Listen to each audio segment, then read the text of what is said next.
Hello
et bienvenue sur ma chaîne. Moi c'est Jessica de la chaîne L'Aventurine et je suis ravie de vous accueillir aujourd'hui pour la toute première vidéo du Vlogmas. Je ne sais même pas par où commencer parce que ça fait 10 fois que j'essaye de faire cette prise et que je n'y arrive pas. Alors je vais me concentrer. Voilà, la première chose, je voulais vous remercier beaucoup parce que le dernier vlog avec Géraldine vous a vraiment plu. Merci aux nouveaux arrivants, merci à ceux qui me soutiennent tout le temps, c'est vraiment super gentil, agréable, c'est ce qui est super motivant, ce partage c'est vraiment cool et je pense qu'on refera des rencontres ensemble avec Géraldine si ça la tente. En tout cas moi j'avais adoré. Et puis voilà pour la petite parenthèse. Ensuite, aujourd'hui, pour l'occasion, comme beaucoup d'occasions, parce que je la porte très souvent, je porte ma blouse Solstice, qui est un modèle de Listelor, avec un tissu de Listelor également, et avec, c'est mon châle Centauré de Même les Anges Tricotent. Il est tricoté dans les fils de Tricot et Stitch et au fil d'Horus. Voilà, c'est un très joli châle, je l'aime beaucoup, avec des sections alternées en fait de jersey avec des trous et une très jolie dentelle, toute douce. C'est un vrai doudou à porter. Je l'aime beaucoup. Et je suis super contente parce que à part cette blouse, j'avais pas vraiment de vêtements qui allaient avec. Mais depuis que j'ai fini mon pull Whitmore en coloris aubergine, et ben ça va super bien avec, voyez-vous. Ce sont les petits bonheurs du quotidien. Voilà. Donc maintenant, passons aux choses sérieuses. Je voulais pour cette première vidéo vous parler du concept du Vlogmas sur ce mois-ci, comment je vois les choses et où je veux vous emmener. En fait, dans le dernier vlog, je vous parlais un petit peu de mes interrogations sur les formats vidéo, ce genre de choses. Finalement, j'ai l'impression que vous êtes ouvert à tout. Vous êtes vraiment, j'ai vraiment la chance d'avoir des personnes qui sont très bienveillants et qui sont là vraiment pour passer un bon moment, quel que soit le format. Et je vous en remercie parce que ça m'a donné confiance pour vraiment créer et explorer et m'amuser sur ce mois de décembre. J'ai prévu beaucoup de vidéos, mais je ne pourrai pas en faire autant que j'ai prévu, tout simplement parce que ce Vlogmas ne va pas suivre la temporalité du mois. Je vais faire à peu près 3 vidéos par semaine et il s'agira de faire des vidéos plutôt à thème. Vous voyez, ça va pas être du jour au jour parce que j'ai besoin de temps pour le montage, puisque c'est vraiment vers ça que j'ai envie de m'amuser. Je veux vous emmener dans mon univers idéal. Je dis idéal parce que je vais le romantiser. Il y aura de la magie, ce côté un petit peu que j'adore. Euh, oui, voilà, de magie, un peu mystique, vous voyez, avec de la créativité, des jolies couleurs, des jolis thèmes, des jolies vidéos, des vidéos cinématiques, voilà. Et raconter, ça peut être vraiment, je m'ouvre toutes les possibilités. Je ne sais pas exactement ce que vous allez pouvoir voir. J'ai des idées en tête et vraiment, on va voir au fil du mois comment ça évolue. Et à la fin du mois, on fera un compte rendu. Je suis très curieuse de savoir moi-même vers où je vais aller. J'ai des idées de base, mais je sais aussi que d'un jour à l'autre, ça va changer aussi parce qu'au fil du mois, les envies vont aussi peut-être évoluer. Et nous verrons bien. En tout cas, je vous réserve plein de petites surprises sur... Enfin, des surprises, je ne sais pas, mais en tout cas des vidéos qui sont différentes de ce que j'ai l'habitude de faire. Et j'espère que vous passerez un très bon moment. Voilà. Écoutez, voilà, je vous laisse un petit peu...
passe maintenant au thème du jour, un calendrier de l'Avent pas comme les autres. En fait, vous avez pu le voir, j'ai fait un calendrier de l'Avent qui est destiné à un de mes petits frères qui a toujours son anniversaire au mois de novembre. Et depuis quelques années, je m'amuse en fait à lui faire des calendriers de l'Avent. C'est devenu un petit peu pour moi un rituel et j'essaye chaque année de trouver de nouvelles idées, des thèmes un peu différents. L'année dernière, on était sur un calendrier de l'Avent à énigmes. Et cette année, j'avais envie de mettre à l'honneur un petit peu des choses que j'ai fait cette année qui représentent un peu l'année qu'on a eue avec Loïc dans notre nouvelle maison, avec le jardin, où on a commencé en fait à créer un potager, enfin à créer non, il existait, mais à faire un potager, c'était notre première année ensemble pour faire ça. Les fruits des arbres, voilà, on a essayé de les transformer, que ce soit en faisant des compotes, des confitures, des fruits au sirop ou autres. J'avais envie d'utiliser un petit peu ces choses-là, mais aussi des produits locaux de personnes qui font, bah là il y avait une personne qui faisait des infusions avec des plantes de son jardin, ce qui me parlait beaucoup puisque j'adorerais faire ça plus tard aussi. Et pour la soutenir et parce que je trouvais le concept vraiment super, bah, je lui ai rajouté des petites choses comme ça, d'autres choses plus simples. En tout cas, voilà, j'avais envie d'un calendrier de l'Avent qui change un petit peu de ce qu'on peut avoir peut-être l'habitude, vous savez, toujours à mettre des petits chocolats, des choses comme ça, c'est super aussi, mais pourquoi pas changer. Cette année, voilà, j'ai fait ça, j'espère qu'il sera content, je pense que oui, et que ça lui plaira bien. Voilà, voilà. En tout cas, bah, c'est tout pour celui-ci, et on va passer maintenant à mon calendrier.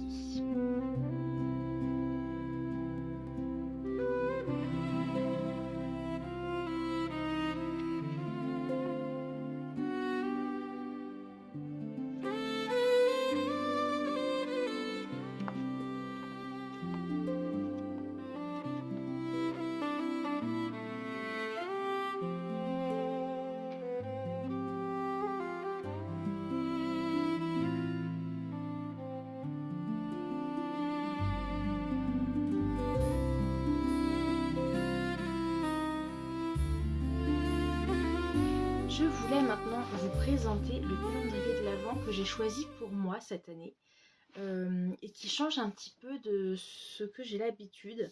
Il s'agit, et je pense que vous en avez entendu parler probablement si vous lisez parce qu'il a fait vraiment un tabac, en tout cas le concept. Il était en rupture partout, j'ai eu du mal à le trouver. Et il s'agit du thriller de l'Avent de Franck Tillier, qui est un livre de l'Avent, un thriller avec des chapitres scellés. En fait, chaque journée, il faut ouvrir un des chapitres, vous voyez, pour pouvoir avancer dans l'histoire. Et il est illustré, donc il est fait pour un public ado. Et il est super beau. Il me donne trop envie. Regardez cette belle maison là, j'adore. Je suis très impatiente de le commencer. Je vais le commencer aujourd'hui. Et on verra ce que ça donne. Donc c'est un livre qui est illustré par Thomas Gilbert aux éditions Ozu. Et je vais vous lire l'arrière. 1er décembre, Naël découvre un carnet devant chez lui. Le carnet de Léo, kidnappé il y a un an, jour pour jour. Désormais, leurs destins sont liés. Désormais, Naël est coincé dans une journée qui recommence encore et encore. Une journée pour découvrir qui est Léo. Une journée pour sauver sa propre vie. Une journée pour mourir. Ça me donne trop envie. Donc, bah écoutez, je pense que je vais pas en reparler ce mois-ci et je pense qu'à la fin du mois, bah, je vous dirai ce que j'en pense. Mais en tout cas, je suis super emballée. Vous savez, moi j'adore les illustrations, donc ça me tente beaucoup. Je sais qu'il existe beaucoup aussi de thrillers de l'Avent, de livres de l'Avent, des romances, surtout des romances de Noël. Mais moi, les romances de Noël, c'est pas forcément mon truc préféré. Vous voyez, ça me dérangerait pas d'en lire une par an, et encore cette année, j'en ai même pas eu envie. Pourtant, j'adore la romantasy, j'adore la dark romantasy, mais les romances de Noël, je sais pas, sans plus, il faudrait vraiment, j'en ai lu quelques-unes, hein, mais il faudrait vraiment quelque chose qui sorte un peu de l'ordinaire. Je suis à l'écoute de vos suggestions, si vous pensez qu'il y en a qui pourraient me plaire. Ouais, pourquoi pas. Voilà, franchement, dites-moi s'il y en a que vraiment qui sortent du lot, qui vous ont vraiment fait passer un petit moment vraiment cosy, sympa, et voilà. En tout cas, j'ai très hâte de le commencer et je vais vous laisser pour le faire. Merci beaucoup pour votre soutien en tout cas et on se retrouve dans quelques jours. Merci, salut.